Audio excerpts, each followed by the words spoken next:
रामदास अठोले मेरे साथ हैं। रामदास जी, ये बताइए कि क्या माहौल क्या दिख रहा है? नहीं, माहौल तो अच्छा है, माहौल तो अच्छा है, लेकिन परसेंटेज कम हो रहा है। परसेंटेज बढ़ाने के लिए सब लोगों ने कोशिश करनी चाहिए, लेकिन क्यों नहीं इतना परसेंटेज बढ़ रहा है। मतलब 50%, 60%, 75% वोट होना ठीक नहीं है। कम से कम 70%, 80% से ज्यादा वोटिंग होना चाहिए। सभी वोटर्स को मेरा निवेदन है कि भाई ये तो मतलब लोकतंत्र का उत्सव होता है और 5 साल के बाद एक बार चुनाव आता है। और बाबा साहब अम्बेडकर जी ने जो संविधान दिया है उस संविधान के मुताबिक अपना लोकतंत्र बहुत बड़ा बढ़िया लोकतंत्र है और मैक्सिमम लोगों ने वोटिंग करना चाहिए। मेरा तो कहना यह है कि इसके लिए कानून बनाने की आवश्यकता है। हर आदमी ने कंपलसरी वोटिंग करना ही चाहिए। उसके लिए कानून बनने की भी आवश्यकता है कि भाई इतना वोटिंग कम होता है 40%, 50%, 55%, ऐसा ये अच्छी बात नहीं है। इसीलिए जो वोटर्स जिंदा है, जो वोटर्स मतलब वोट कर सकता है, उन्होंने घर से वोट करना है या यहाँ आकर भी वोट करना है, तो वोटिंग कंपलसरी करना चाहिए। अगर इतना वोट कम हो रहा है तो मुझे लगता है कि पार्लियामेंट में इसके संबंध में कानून बनाने की आवश्यकता है।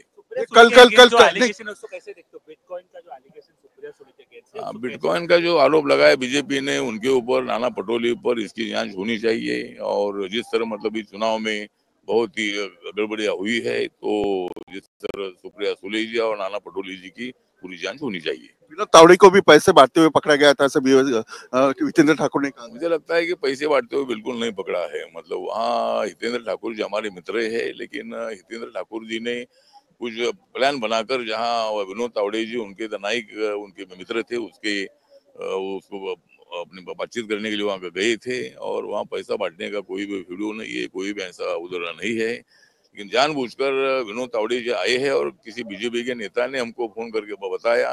बीजेपी का नेता का कैसा बोल सकता है? तो इसीलिए विनोद तावड़े आए थे, उनको जानकारी मिली थी और उन्होंने अपने लोग वहाँ भेजकर पैसा बांटने के लिए आए हैं। इसी तरह का उनके ऊपर आरोप लगाकर वहाँ मतलब विनोद तावड़े जी को बदनाम करने की कोशिश हुई है। और अभी इलेक्शन कमीशन पूरी जांच कर रहा है, पूरी इसकी जांच होनी चाहिए। और पैसा बांटना, इसका हम बड़ा विरोध करते हैं। लोगों ने अपने दिल से वोटिंग करना चाहिए, पैसा लेकर वोटिंग नहीं करना चाहिए। और इसी उद्धव ठाकरे, उद्धव ठाकरे ने कहा वोट जिहाद है, वोट जिहाद कर रहे हैं बीजेपी।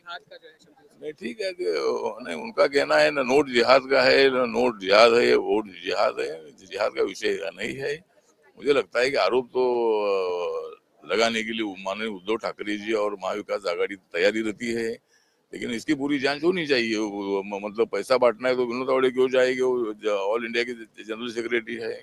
पैसा बांटने का विषय नहीं है। वो खाली मिलने के लिए गए थे, कार्यकर्ताओं से बातचीत कर रहे थे और तब मतलब बहुजन विकास आघाड़ी के कार्यकर्ता जाकर उन्होंने गुंडागर्दी की, वहां मारामारी करने का काम किया है और ये पैसा बांट रहे, इसी तरह का आरोप उन्होंने लगाया है। तो पुलिस भी जांच कर रही है और इलेक्शन कमीशन भी जांच कर रही है। मुझे लगता है कि विनोद तावड़े जी पर आरोप झूठे हैं और वो पैसा नहीं बांट रहे थे, खाली कार्यकर्ताओं को मिलने के लिए गए थे। ये विधानसभा का चुनाव आप धर्म युद्ध मानते हो? बीजेपी कह रहे, देवेंद्र फडणवीस कह रहे कि यह धर्म युद्ध है। नहीं, मुझे लगता है कि देवेंद्र फडणवीस जिस तरह बता रहे कि भाई ये युद्ध है, मतलब महाविकास आघाड़ी के साथ युद्ध है और हमें चुनाव चाहिए शुद्ध। और ये महाविकास आघाड़ी के साथ है हमारा युद्ध। मतलब ये युद्ध हमारा जरूर है, लेकिन इस चुनाव में हम जीतेंगे।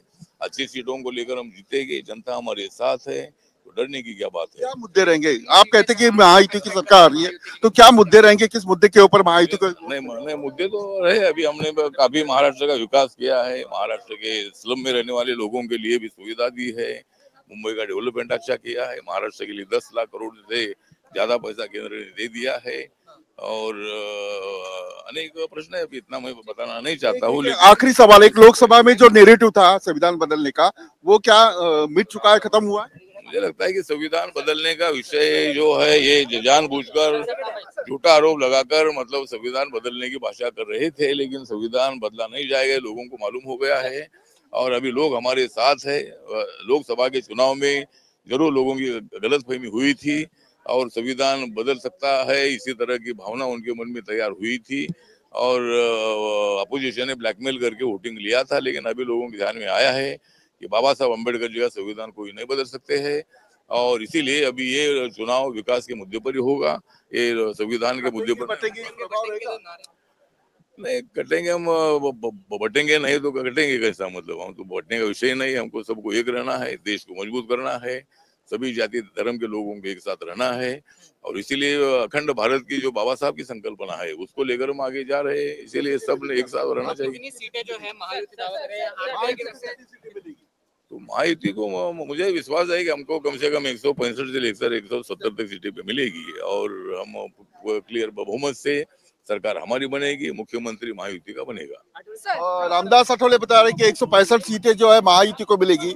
बटेंगे तो कटेंगे, ये जो नारा है वो फेक नैरेटिव बनाने का काम महाविकास आघाड़ी के नेताओं ने किया है। साथ साथ जो सुप्रिया सुले के ऊपर आरोप हुए, नाना पटोले के ऊपर आरोप है, उस बारे में भी रामदास अठवले बात की।